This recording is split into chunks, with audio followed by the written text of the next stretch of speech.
எத்தனை அப்ளிகேஷன் எழுதிருக்கீங்க நீங்க? அது மாதிரி டிரான்ஸ்ஃபார்மர் வேணும் போட்டிருக்கீங்கன்னா ஏன் கொடுக்கலன்னா வீட்டுல சொல்லுங்க. நான் என்ன சொல்றேன், நான் பப்ளிக் ரெப்ரசன்டேட்டிவ். அது கரெக்டா யாவது ஒரு மணி நேரம் அறிவிக்கப்படாத வியாபாரி ஒவ்வொருத்தரும் எவ்வளவு வாடகை கொடுத்துக்கிட்டு எவ்வளவு டாக்ஸ் கட்டிக்கிட்டு போற விஷயம் எதுவுமே இல்லைன்னா இங்க வந்து எனக்கு தெரிஞ்சு என்னன்றாங்க. நான் வந்ததுல இந்த விஷயம் சொல்லிட்டு வரேன். நீங்க எங்க பண்ணிக்கலாம் அது கேட்டு சார் ஏன் லைப்ரரி நான் பேசினா உடனே வந்து என்ன நான் வேற மாதிரி பேசுறேன். உங்களை மாதிரி பொறுப்பு இல்லாம எனக்கும் பேச தெரியும்.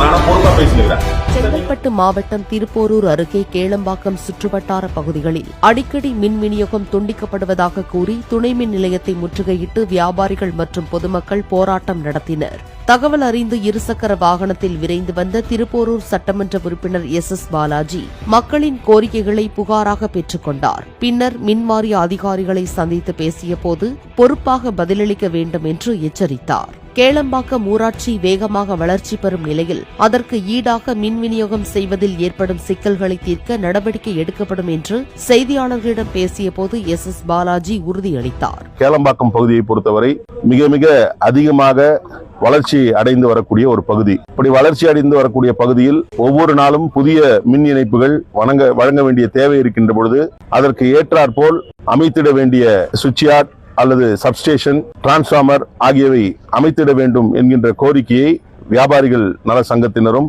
குடியிருப்போர் நல சங்கத்தினரும் சொல்லி இருக்கிறார்கள். இந்த பகுதியில சீரான மின்சாரம் வழங்குவதற்கான அனைத்து ஏற்பாடுகளும் முன்னெடுக்கப்படும். டெவலப்மெண்ட் ஆயிட்டு இருக்கு. இப்ப எவ்வளவு கொடுத்துருக்கீங்க? கனெக்ஷன் எவ்வளவு கொடுத்துருக்கீங்க? இந்த ஒரு வருஷத்துல எவ்வளவு பேருக்கு நியூ கனெக்ஷன் கொடுத்துருக்கீங்க? அப்ப கன்சியூமர் அதிகமா வராங்க, நியூ கனெக்ஷன் அதிகமா இருந்தா இப்ப டெக்னிக்கலா ஒருத்தர் சொல்றாங்க நீங்க நியூ கனெக்ஷன் கேட்கும்போது வெதர் அந்த ஏரியால வந்து லோடு வந்து எக்ஸிஸ்டிங் லோடு அந்த டிரான்ஸ்ஃபார்மர் தாங்குமா இல்ல நியூ டிரான்ஸ்ஃபார்மர் வேணுமான்னு உங்களுக்கு இருக்காது. அப்ளிகேஷன்ல எத்தனை அப்ளிகேஷன் எழுதிருக்கீங்க நீங்க? அந்த மாதிரி டிரான்ஸ்ஃபார்மர் வேணும்னு போட்டிருக்கீங்கன்னா ஏன் கொடுக்கலன்னா வீட்டுல சொல்லுங்க. நான் என்ன சொல்றேன், நான் பப்ளிக் ரெப்ரசன்டேட்டிவ். இல்ல நீங்க சொல்லுங்க சார், நாங்க எங்க வேலையை பாக்குறோம் சார், நாங்க இதெல்லாம் எழுதி அனுப்பிச்சிட்டோம் சார், மேல இருந்து கொடுக்கல சார், என்ன நாங்க பேசிட்டு போறோம்.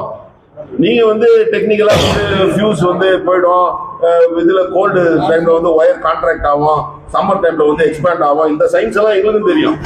எத்தனை தடவை சொல்றது நம்ம நீங்க கொடுக்குறோம்னா அது என்ன? அது ஒரு குட்வில் எடுத்துட்டு போற விஷயம் எதுவுமே இல்லைன்னா இப்ப இங்க வந்து இப்ப எனக்கு தெரிஞ்சு இப்ப என்ன நான் வந்ததுல இருந்து இந்த இஷ்யூ சொல்லிட்டு தான் இருக்காங்க.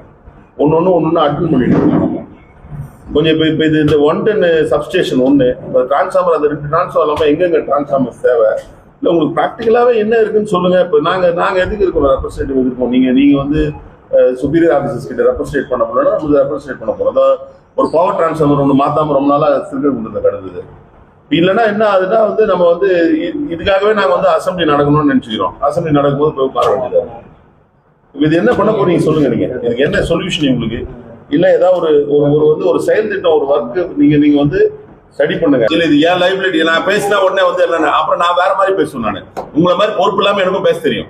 நானா பொறுப்பா பேசினுக்கிறேன் சார். நீங்க வந்து இபில ஸ்டாஃப் சார், நீங்க வந்து இபில ஸ்டாஃப் இப்ப நீங்க சொன்னதெல்லாம் ரெக்கார்ட் பண்ணி அனுப்பணுமா? நானு இந்த மாதிரி ஒரு இபில ஒருத்தர் வந்து சொல்றாரு மேன் பவர் இல்ல, எதுவுமே இல்ல, ஒன்னும் பண்ண முடியாதுன்னு சொல்லி அனுப்பணும். நான் இப்போ எப்படி நீங்க பேசுவீங்க? அந்த மாதிரி நீங்க யார்கிட்ட சொல்லணும்? அதை பப்ளிக் கிட்ட சொல்லுவீங்களா? அதை நீங்க உங்க ஆபீஸுக்கு சொல்லுங்க.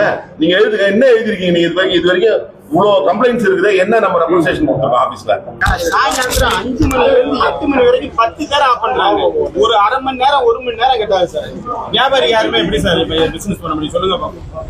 அது கரெக்டா 1 மணி நேரம் அசால்ட்டா 1 மணி நேரம் 2 மணி நேரம் அறிவிக்கப்படாத மின்வெட்டு. எதனால பண்ணீங்க சொல்லுங்க. சொல்லுங்க, வியாபாரி ஒவ்வொருத்தரும் எவ்வளவு வாடகை கொடுத்துக்கிட்டு எவ்வளவு டாக்ஸ் கட்டிக்கிட்டு எப்படி உட்கார்ந்துருக்கான், எப்படி வியாபாரம் பண்ண முடியும்? ஆனா எந்த ரெஸ்பான்ஸுமே இல்ல. 100 போன் அடிச்சாலும் ஒரு போன் அங்க பண்ணிக்கிட்டு இருக்காங்க, எங்க பண்ணிக்கிட்டு இருக்காங்க, இவ்வளவு சார். அதுல நமக்கு என்ன பிரயோஜனம் இருக்கு? எங்களுக்கு என்ன பிரயோஜனம் இருக்கு? எந்த பிரயோஜனமே இல்ல. நேற்று மெயின்டைன் பண்ணிக்கல, நீ எங்க மெயின்டைன் பண்ணி காட்டுங்க, அதை காட்டுங்க சார்.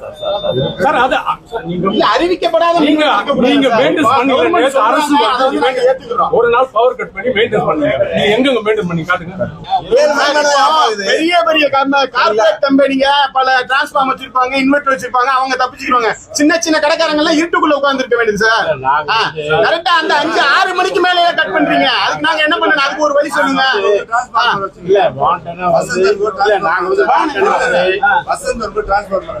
எத்தனை மணிக்கு? 12 மணிக்கு ஆரம்பிச்சாங்க, 7 மணிக்கு கரண்ட் வருது சார்.